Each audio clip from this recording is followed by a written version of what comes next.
Greetings, folks. This is my second show today on this channel, Awakening Israel. I just uploaded my second show on the other channel, the Dr. Kent Show. The one this morning was very long, and I suggest you watch it. This last one was very short, and it basically is about the fact that Barack Obama and the Democrats have thrown Chi-Com Joe under the bus, and they're going to get rid of him. So Kamala Harris will become president about after the 20th of January, so that with the idea that she can finish out Joe's term, plus have 2 more terms herself. She's the perfect candidate to wage and prosecute this war overseas. She's also the perfect candidate to continue the war against the American people and to actually have Americans dragged out of their houses while the government confiscates their firearms for their own good. Kamala Harris. It's going to be really bad, folks. And of course, we are talking about philosophy and the Bible on this particular channel. But the fact is that the times are evil. I don't have that many years left, so I just as soon speak up. And I hope that you're getting some benefit from this channel. I would like to tell you, I've been wanting to tell you what is a Semite. And I think that's what we'll talk about right now. A Semite is a classification, and it's based upon language. So people of Semitic languages, the Semitic tongues, those are Semites. It's based upon a shared language, the Semitic language. And you have to think in terms of Noah. His oldest boy was Shem. And so Semite, Shemite. And it was Shem who carried on the promise. In that particular family, it was healthier than most. So the oldest carried it on. In the others, most of the time, the oldest was not carrying things on, wasn't getting the blessing. A lot of dysfunctional family stories in here. And so when they tell you that you are anti-Semitic, that's a trap. And there's an older Jewish woman whose video's out there on YouTube. I don't remember her name. And she will tell you that's a trick that they play whenever they want to shut us up and they want to make us look bad. They'll accuse us of anti-Semitism. Well, the problem is that we are actually real Semites as well. And so as people say, well, I hear you're anti-Semitic. And I ask them usually what they are. And they will tell me, well, they're Ashkenazi. And I will tell them, that's not Semitic. That's Turkish Mongolian. Those were converts. They come from Khazaria. I, on the other hand, am a real Semite. How can I be against myself? And another amazing thing is that the people in Lebanon are more Semitic than the people that are occupying that postage stamp of a country that they formed fraudulently, calling it Israel. And that is the Promised Land. However, they stole it. They got the United States into World War I, and the Balfour Declaration gave Lord Rothschild the country he wanted to create over there. It would be more accurately called Rothschild land, or maybe even Khazaria, or Khazaria II.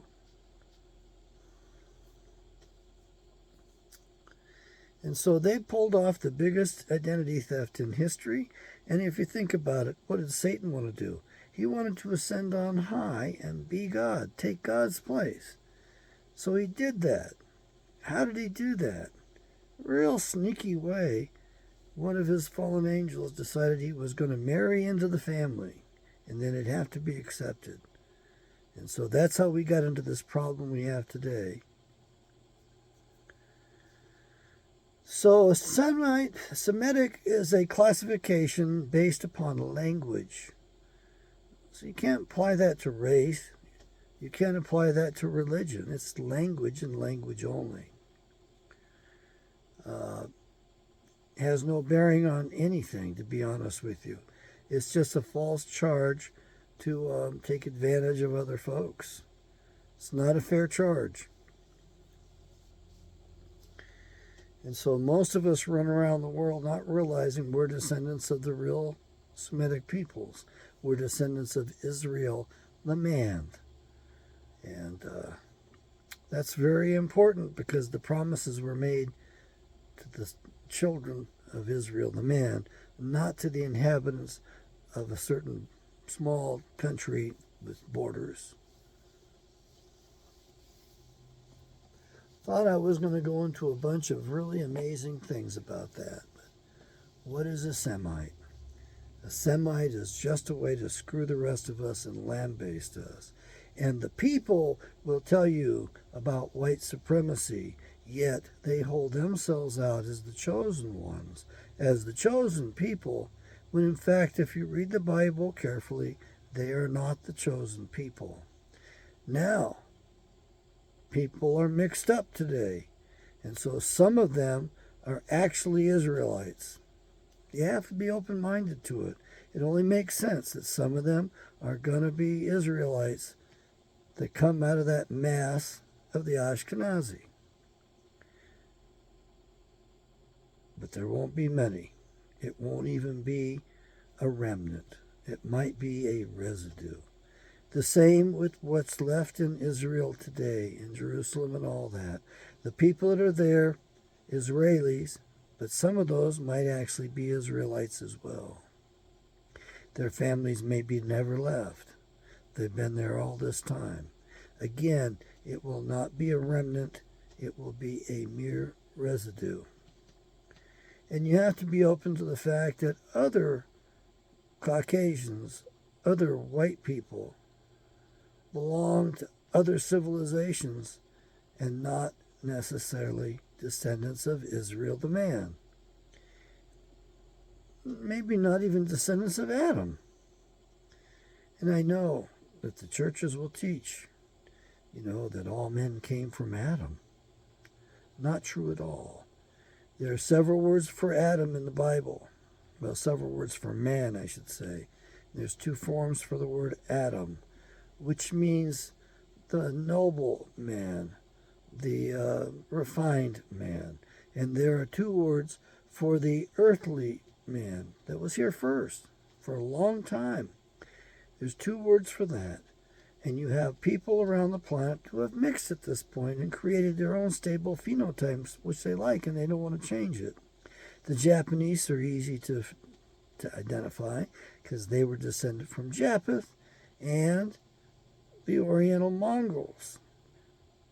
So they are in their stable race, if you will, at this point. And they like their race. They don't want to change it. So it's a little bit different.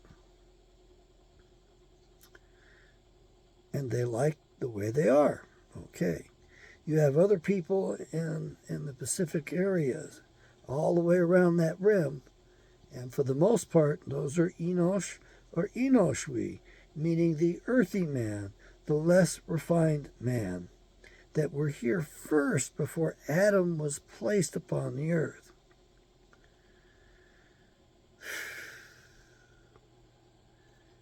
And Adam's wife was seduced by a fallen angel named Gadriel, and they produced Cain. And the genealogies of the Polynesians, the ones on Maui in Hawaii, the ones in New Zealand, the ones up in Haida area in Alaska, on the peninsula, down, they have got those biblical names along with their traditional names. But they don't have it fully and they don't have it right. And you need to understand they aren't descendants of Adam.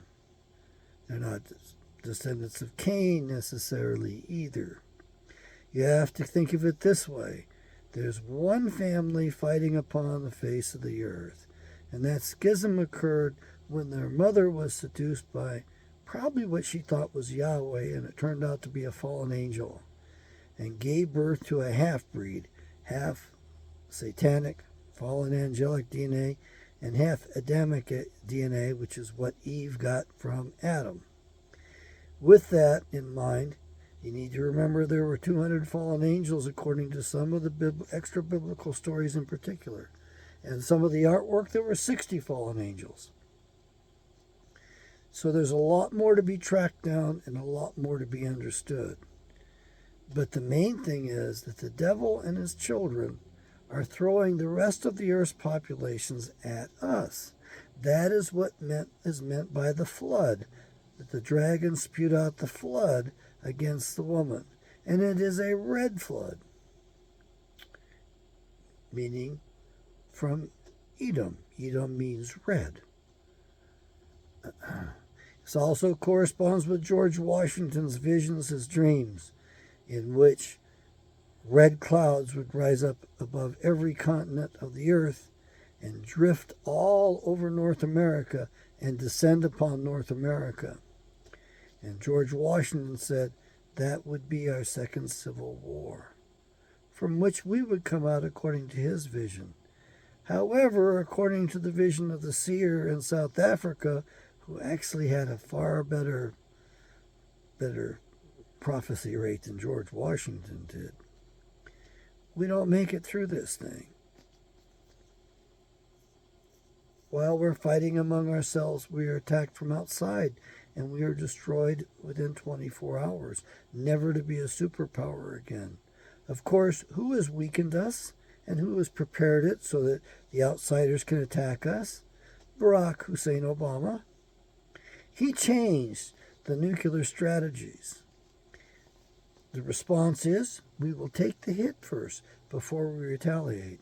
In other words, he eliminated mutually assured destruction so that rather than launching upon notice that other countries have launched on us, which would actually get them to not do it, it would motivate them not to launch against us, he's actually made it easy for them to destroy us with their nukes.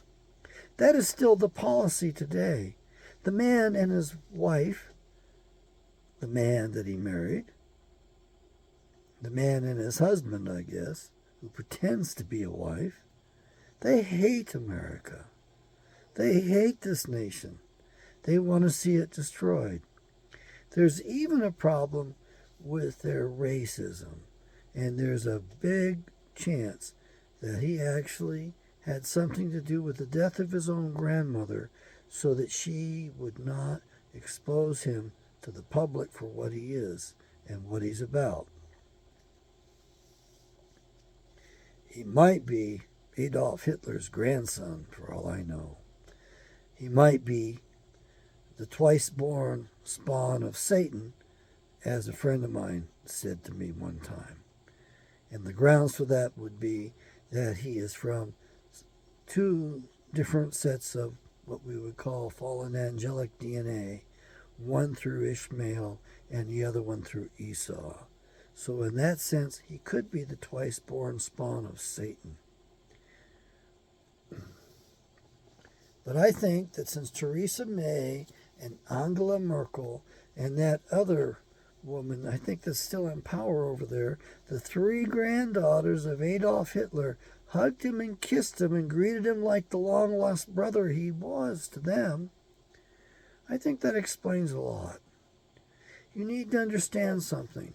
The grandchildren of these tyrants in the past are really operative today, including that son of a bitch that owns Amazon. I believe his grandfather or great-grandfather was Joseph Stalin. Yes, folks, they follow the bloodlines. They follow the lineages.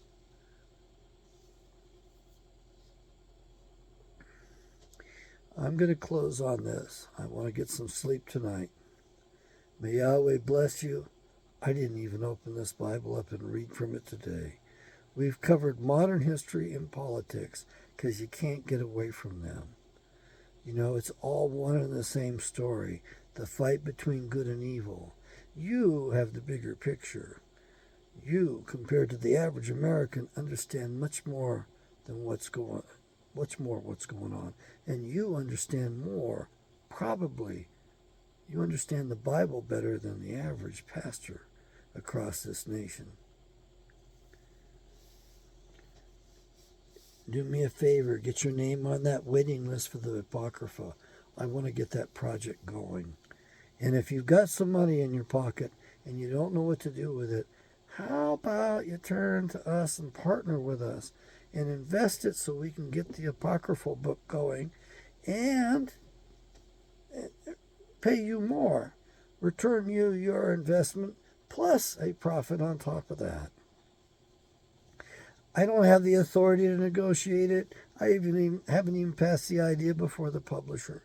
But I will make the introduction and let you two do it, because I just want to get the best Bible in the world out there. And people need to read those apocryphal books. When you spend some time there, you will be amazed at what you learn. Well, for one thing, you'll learn the order of those who make it. What happens when they pass? Yes, it's in there. Why did they take it out of the Bible? Because the dumbass Protestants, we had the bright idea to remove those books. Not a good idea.